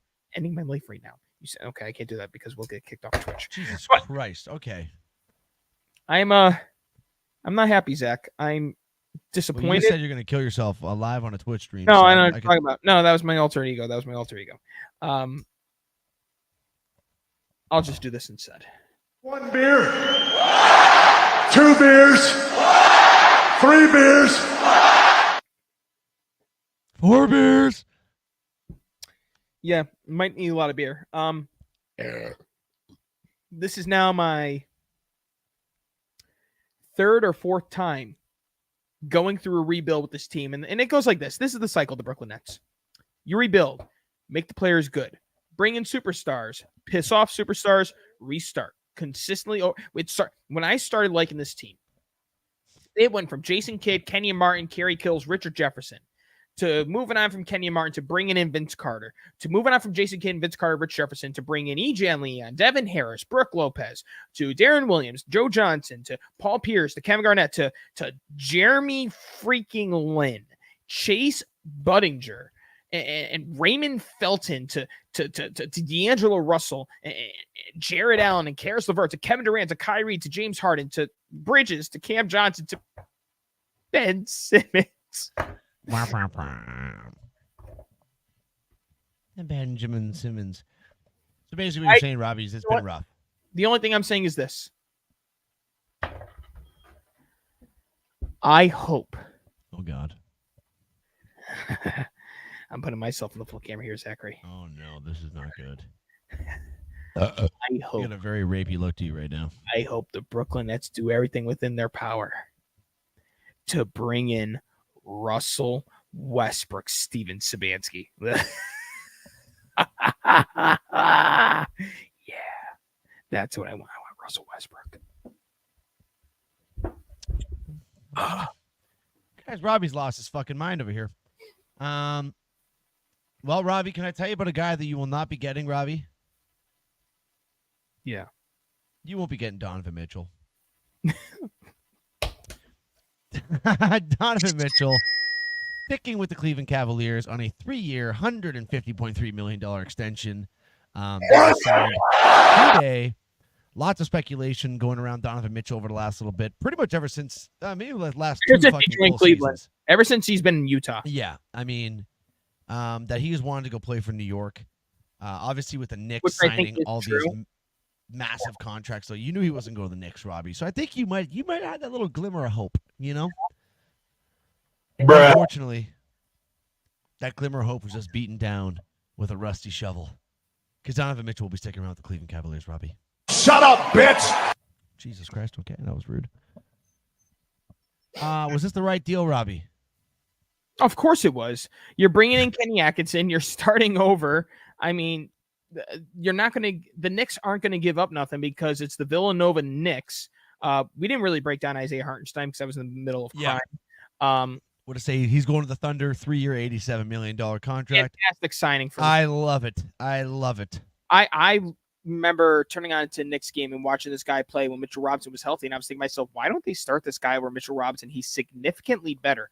And now with that size and length that they have in OKC with him and Chet Holmgren, you know, Chet can do his thing out in the perimeter and defend and block shots. Legitimate center all the boards. Yes, they have someone that can grab all the rebounds, and because that's not Chet's game. Chet's game is blocking shots and draining shots. Yeah. So OKC, I mean, I said about the Mavs, but OKC, I mean, if they take that next step, Zach, next year, good luck. Which, I mean, why wouldn't they, right? They're still young. They're I still mean, they bring in progressing. Hartenstein, they move on from Josh Giddey to bring in Alex Caruso. I mean, OKC's doing the right things this year. Yeah, could be another team to look at very closely Look next at this season. guy already. Look at this guy. Aren't you a Clippers fan? Can't wait to watch OKC. Steve, I thought you were going to say you can't wait to watch the 76ers. Napa. Wow. But Robbie, going through some more of these signings here, I don't know if we have any more really big ones to go over here. Kevin Love going back on 2-year deal to the Heat. OG. Davius Caldwell OG. Pope going. Oh, OG. yes. Where's the OG one? That's got to be down here a little bit. Oh, and the Heat signed Bam Adebayo to a 3-year, $165 million contract. Here it is. New York Knicks, OG Anunoby, 5-year, $212.5 million deal, Robbie. I mean, we saw how much better this team was with OG in the lineup. This is a deal that had to be done for them. Yep. So, whether you think it's an overpayment or not, this is what these guys are fucking making nowadays. Mm-hmm. It's something that had to be done, and Had to been. Steve, we love you, by the way. And you know what? I'm not mad at it all. I as an OG lover, you know, he did nothing but play great for the Toronto Raptors. I'm happy to see this man getting his paycheck. Yeah, OG definitely deserves the money, and Knicks fans probably will grow frustrated because you can allude to it, Zach, because you are a former colleague, I guess, essentially of the OG Anunoby. He gets hurt a lot. Yes, he does. Yes, and it's something you're going to have to deal with, and it's something you're going to have to get used to. But when he does play, I mean, he is one of the better players in the NBA, to be completely honest, on both ends of the floor. He is pretty goddamn good. I mean, is he $212.5 million good? I guess we're going to find out. He's going to prove himself now, but the Knicks had to do it. The Knicks were stuck in a situation where if you didn't bring OG back, you would have no problem bringing back Isaiah Hartenstein, but I much rather have Mikal Bridges and OG than Hartenstein. What else do we have to talk about here, Zachary? Hold on. What does Steve say here? Honestly, I can see any team I want whenever they come to play Brooklyn or Toronto. People will give away those tickets. Well, it's a good thing for you, Steve, that you have half the NBA as your team because you must be able to go see a lot of games then. Yeah, you took the words around my mouth. All right. All right, let's talk about the couple signings that our teams have. So we did trade away Bridges, but we did bring back Claxton on a 4-year, $25 million deal. And I think Claxton's going to stick around for this rebuild. And I think he understands that as a part of this rebuild, he can learn to further his game. There's no major expectations for the Brooklyn Nets. So I am happy we brought back Claxton. I am glad that he is staying. I'm sure he's going to be frustrated with the losing, but he understands it's for the greater good until it becomes too good and we trade him away for picks, which I really hope not because I'm a big fan of Claxton. Also, just to specify, that's $25 million a year for the 4 years. Correct, sir. Correct. Good contract. Very good contract. I mean, Zach, think about it. $20 million now in the NBA is what like $7 million was 10 years ago, dude. NBA money's insane. I can tell you whenever I have a kid. It's making more money per year. I'll be giving my... Shut up. Sorry, go on. Shut up, bitch! Okay, continue. I thought you were done talking. Shut up, bitch! Jason Tatum is making more money in a single season than the entire roster of the Anaheim Ducks. Did you know that? Yeah, I did know that. Fucking nuts. Isn't that this goes to show you the money in basketball compared to hockey, man. It is sickening. It is disgusting. And for your team, Emmanuel Quickley, I think it was 5 years, $175 million extension on top of the Scotty Barnes, which we went over last week. What are your thoughts on the Emmanuel Quickley? Well, you know what? I was a fan of what he brings to what he brought to the Raps last season after that trade. Good outside scorer. Mm-hmm. Realistically, I mean, the Raps got to pay some guys because we need to be somewhat competitive. Yep. I mean, we're not making the playoffs next year. We're not making the playoffs the year after that. We're probably not going to make the playoffs the year after that. But having Quickley in this lineup, Robbie, is a guy that I don't mind having in there. Plus, you trade away a guy like OG, you want to at least make it worthwhile. So I think if you let him walk, then it's just like, okay, now we just traded OG for 25 games of Quickly and RJ Barrett. So I'm not mad with it. Scotty Barnes, obviously, I think we discussed that one last time. That's the one you had to do. Quickly, I feel like it's kind of another one that the ball was in his court. I think he had the Raptors' hands tied, and at the end of the day, it's not a bad deal, Robbie. It's not a bad deal.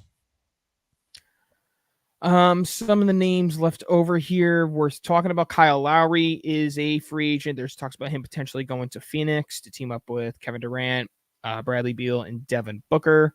Big booty. Lonnie Walker, Michael Jordan, is a free agent. As of right now, LeBron James obviously is a free agent. I wonder what team he's going to go to. Oh yeah, that's a shocker. I think he's going to go to the Raps. I think he's going to go to Guangdong Tigers. Ni hao.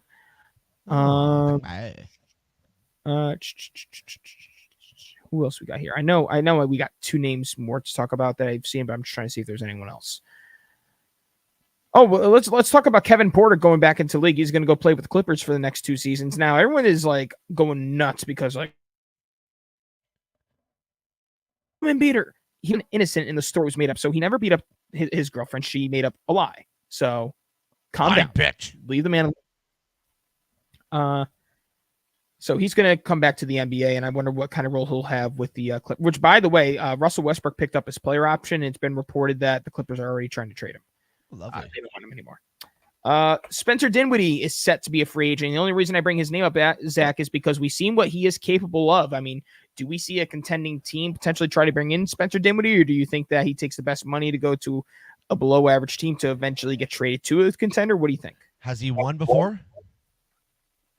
No. I think he's got to be in some sort of a win now mode here. I could see him signing a. We just want to take this moment to salute you. Oh wow! Greatest fans in the world. Look at that, Bob. Bob, we're not stealing your thunder tonight, Bob. We heard what you had to say about us, Bob. We're a little bit disappointed. Very, very disappointed to think that we do that to you. But Bob, guess what? We've now moved Sports Caves to Tuesdays. JK. But yeah, I could see him doing like a 2-year deal. Dude, thanks. Zachary, thanks. Look. Was that foam? Yeah. Thanks. You made me spit take, dude. That was hilarious. Sorry. Well, Bob, unfortunately, we don't have to run that by you because we're grown men. No, I agree with that. I do agree with that. And just so you know, I mean, this is something we've done multiple times in the past when our friend Marcus streams on Tuesdays. So, I mean, take a chill pill. Unfortunately, my job comes first. That is unfortunately that has to happen. As does mine. And I did not want to work on a Canada Day holiday, a 12-hour fucking Monday, doing a shutdown and fixing a lot of fuck-ups. But unfortunately, it has to get done. But Robbie, what else? Spencer Dinwiddie. Like I said, I could see it being a short contract, maybe for not as much money as he could make, but he's got to be in some sort of win now mode, you know? Yeah, but I don't think he's necessarily looking for the money. He made $20 million the last couple seasons, like per year. So he's made over $60 million. He has a good business. He has a wine business. Gotcha. I think he's just looking for the right move. And the last one to talk about, Zachary, is actually very close to you. DeMar DeRozan. He's the last big name essentially left on the board here, Zachary. I wonder, I mean, of course the Lakers get brought up, but like the Lakers are like 0 for 5 this offseason. So I don't know if we can count them. Does he go back to the Bulls? I don't know. I think the Bulls are trying to do a weird rebuild. I mean, do you know they're trying to get rid of Zach LaVine? Nobody wants him. Which is kind of weird. Like, I understand he's got some injury history himself, but he's still a fucking great player. But look how much better the Bulls were without Zach LaVine last year than they were with him. Yeah, it gave guys like was that Colby White? Colby White really gave guys like him to step up and really prove that they are some very good scorers in this league. I can. Did you see any chance of him maybe going to the Clippers if he wants to be in LA?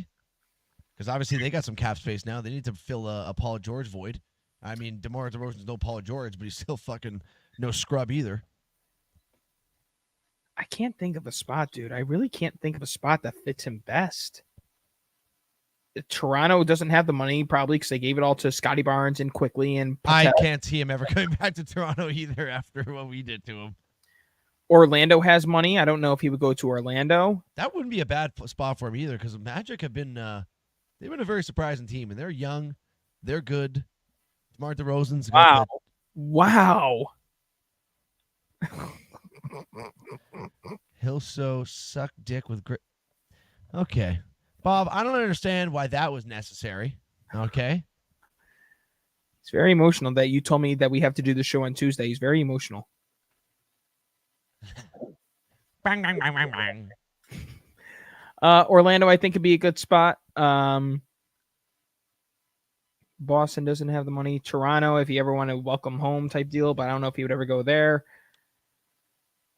Memphis, if they have the money, which I don't know if they do or not. I don't know. I think DeRozan is going to go to a team that we least expected, but I don't think he's going to go to LA. I don't think he's going to be a Laker or a Clipper. Is there a chance he goes to the Warriors to play with Steph Curry? That I think that would be okay. Yeah, that could be a one. Now with Klay Thompson, gets another one. You have losing Klay Thompson. Bringing in Some DeRozan. money's been freed up. That'd be a bit of an upgrade there for the Warriors. Mm-hmm.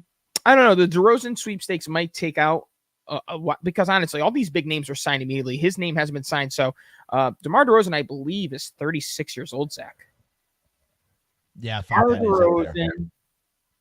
DeMar DeRozan is 34. So he's still got some years left in him. It's a matter of what he's looking for a contract. Are you looking for like a 2 to 3 year max? Are you looking for a 1 year contract? I mean, are you looking to win now? Like he's got to be he has to be in the win now mode. That guy's made fucking hundreds of millions of dollars in his goddamn career. I mean, take a fucking team-friendly deal and go sign with a team and win a championship.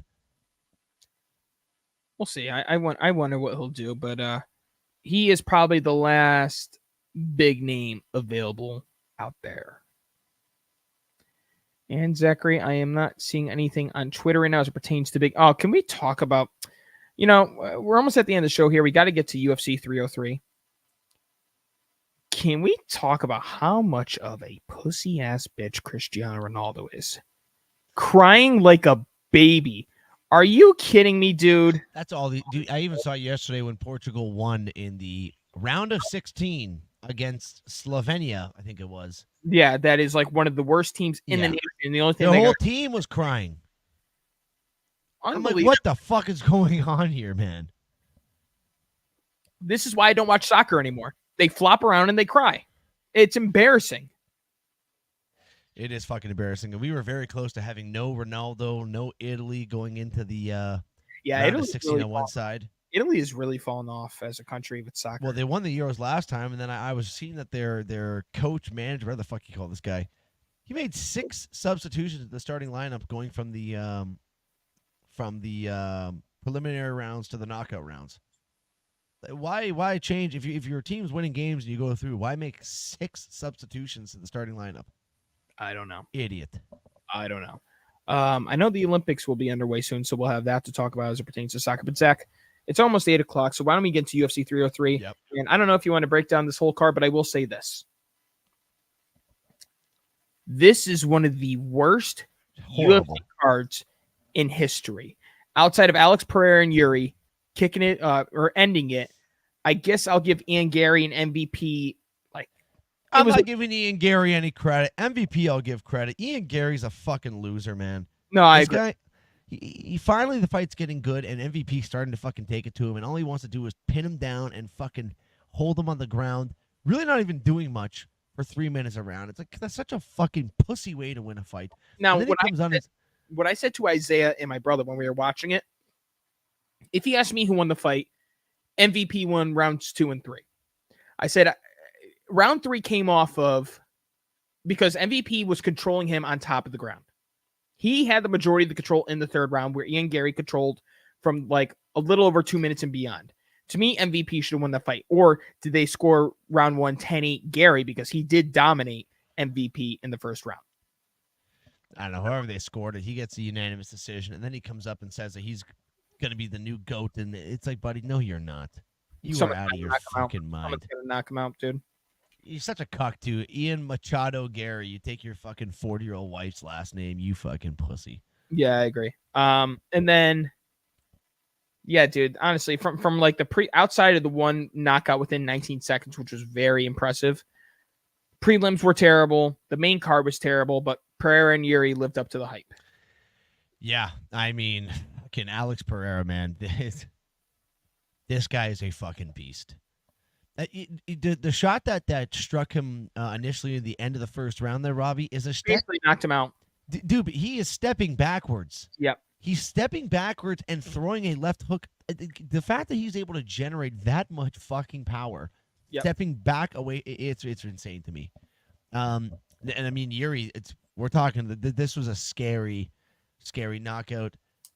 I've been hard on Herb Dean before for early stoppages. I think this one he might have let go even just a little bit too long. I think the second that kick was landed, that fight fucking should have been called, man. Like that, we're talking about permanent damage after that. You take a shot like that to end this first round, and then the first shot you take in the second round is a fucking toe punt to your temple that puts the lights out, which also, I don't know if you saw the video of Alex Pereira talking about that. Mm-hmm.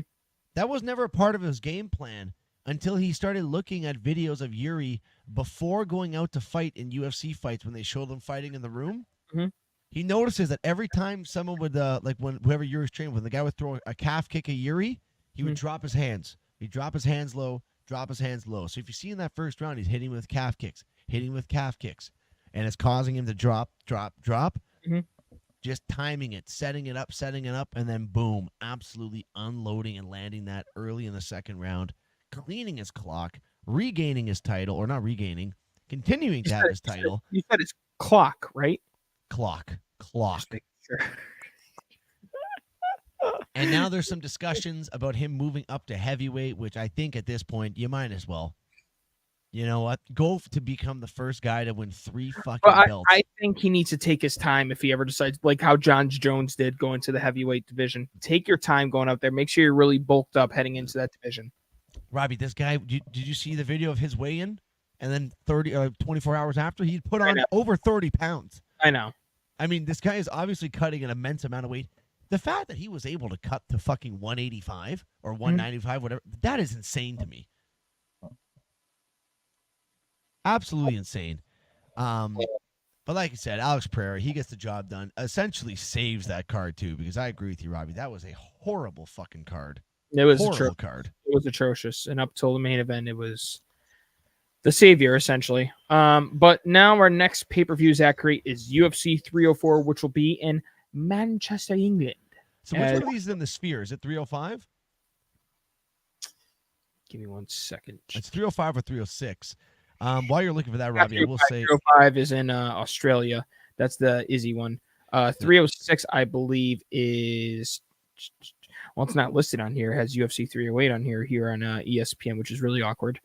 I think it's 306 is at the Sphere. You might be right. Which I did forget to mention, just going back to hockey real quick, they just had the NHL draft this weekend at the Sphere, and it was fucking awesome. And they asked Dana White about it. They said, Dana, did you happen to see what the NHL did with the Sphere for their draft? And he basically said that is going to be like kids using fucking crayons and a coloring book compared to what he has planned for the Sphere. So I thought it looked fucking awesome what the NHL did. So if that's the way he's describing this, holy fuck, I can't wait. One of the greatest inventions in the world is the Sphere. That thing is awesome. It's incredible. I think he also said that he'll never do an event there again, though, for how much money it's costing him to run this fucking event at the Sphere. So makes sense. This might be a one-off, folks. You better enjoy it. Makes sense. Okay, so UFC 304, which will be July 27th, which will be towards the end of the month, Zachary. Our main card is looking pretty British due to the fact that it's in England. Arnold Allen versus Gija Chikadze. That's the fucking main card? That's the main event? No, dude. Oh, I was going to say, what the fuck? Mohamed Moka versus Manel Kape, I believe. Bobby Green versus Paddy the Baddy Pimblett. Curtis Blades battling Tom Aspinall for the interim heavyweight championship, which Aspinall, I think, will win convincingly. And the main event is, who do you think it is, Zachary? Is it Robert Whittaker against somebody? No, Robert Whittaker just had his fight 2 weeks ago. It's obviously a Brit, I'm assuming. It is a Brit. What weight class? I feel like that gives it away.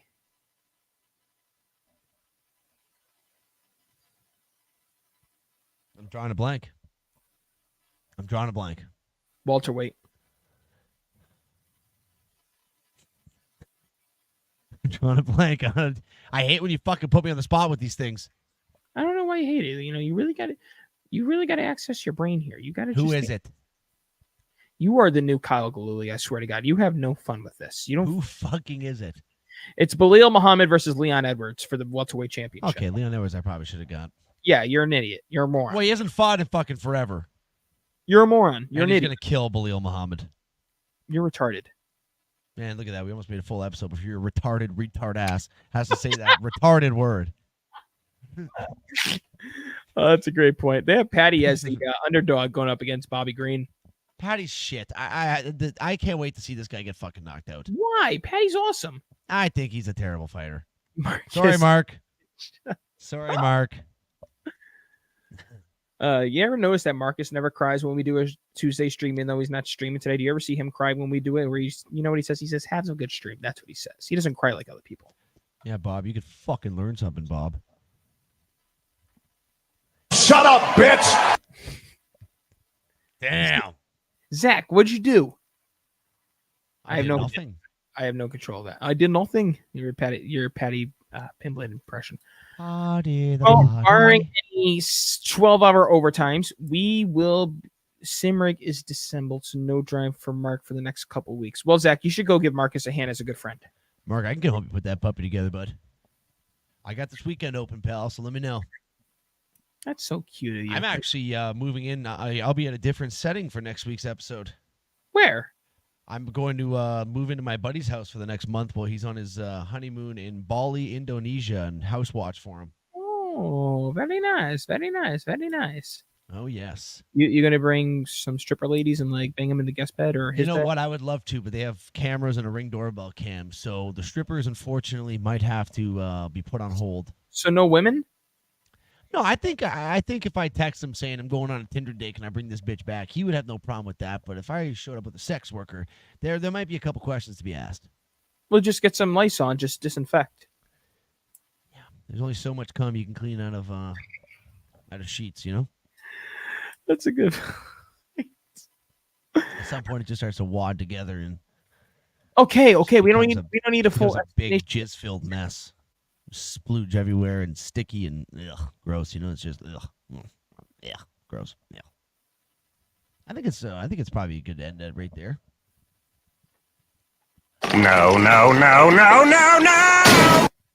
Now, Zachary, before we do end the show, I just want to say Aaron Judge is the best baseball player by far. Aaron Judge is probably the greatest I've ever seen in my own eyes, and it's no bias. I mean, this guy is into the month of July, and he had 31 home runs, a .315 batting average, and over 80 RBIs. Last player to do that, Barry Lamar Bonds. This guy is killing it. Speaking of jizz, you can clean Aaron Judge's jizz right off the side of your mouth right there too before we head out of here. You are a disgusting fucking freak. Is what you are. Oh my God. Yeah, I am. I might go see him Thursday. We'll see. But ladies and gentlemen, that does it for another fantastic episode. This Tuesday edition of the Sports Cave. We didn't see our good friend Carl over in here, which is completely understandable. We're doing it on a different date. Marcus, Dad for coming in, Steve, Isaiah, Rudy, and Daniel. Thank you guys for tuning in for this episode of the Sports Cave. We will be back on Monday, barring any 12 to 13-hour shifts. Tune in later on. Follow us on our socials so you get those updates. Zachary, take us on out. Yes, let's hope no more overtime, folks, but you never know when you are an electrician. But as Robbie said, boys and ladies, that is the end of a special Tuesday edition of the Sports Cave. Crazy free agency in the NHL and NBA, and we will have more news for that coming to you next Monday. Stay sexy, Sports Cave.